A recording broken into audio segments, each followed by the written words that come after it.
একদিন ফ্র্যাঙ্কলিন তার লরিটি নিয়ে করে কাজে বের হয় এবং ফ্র্যাঙ্কলিন কিছু দূর যাওয়ার পর তার লরিটি ওইখানেই খারাপ হয়ে যায় এবং লরিটি এইখানে না যাওয়ার কারণে ফ্র্যাঙ্কলিন রাস্তার মাঝে গাড়িটিকে দাঁড় করে দেয় এবং ফ্র্যাঙ্কলিন তার লরির থেকে নেমে করে রাস্তার মাঝে দেখতে থাকে যে কেউ আসছে কিনা এবং কিছুক্ষণ পর থেকে একটি অটোওয়ালা আসে এবং অটোওয়ালাটিকে যে জিজ্ঞাসা করে, দাদা আমার লরিটি খারাপ হয়ে গেছে, আপনি একটু সাহায্য করতে পারেন? আরে না না, আমি কোনো সাহায্য করতে পারবো না। ভাগ এখান থেকে, লরি মরি মাঝখানে দাঁড়িয়ে গেছে রাস্তার। আপনি পাগল জগল আছেন নাকি? ভাগ এখান থেকে, কোথা থেকে চলে আসে পাগলের দল। আরে দেখুন দাদা, আমার লরিটি খারাপ হয়ে গেছে, আপনি পাগল ছাগল পরে বলবেন, আপনি কেন আমার সাথে এরকম মিসবিহেভ করছেন? আপনার সাথে আমি সাহায্য চাইছি নাকি?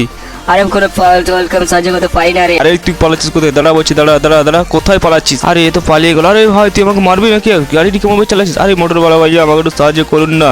আরে আপনি কি পাগল আছেন নাকি? আরে আপনি কি বললেন আমাকে পাগল? কোথায় পালিয়েছিস? দাঁড়া বলছি, দাঁড়া এক্ষুনি তোকে ধাক্কা দিয়ে বাইক থেকে নেম করে দেবো। আরে কে কোথায় আছো? আমাকে সাহায্য করে, পাগলটা আমার বাইক নিয়ে পালালো।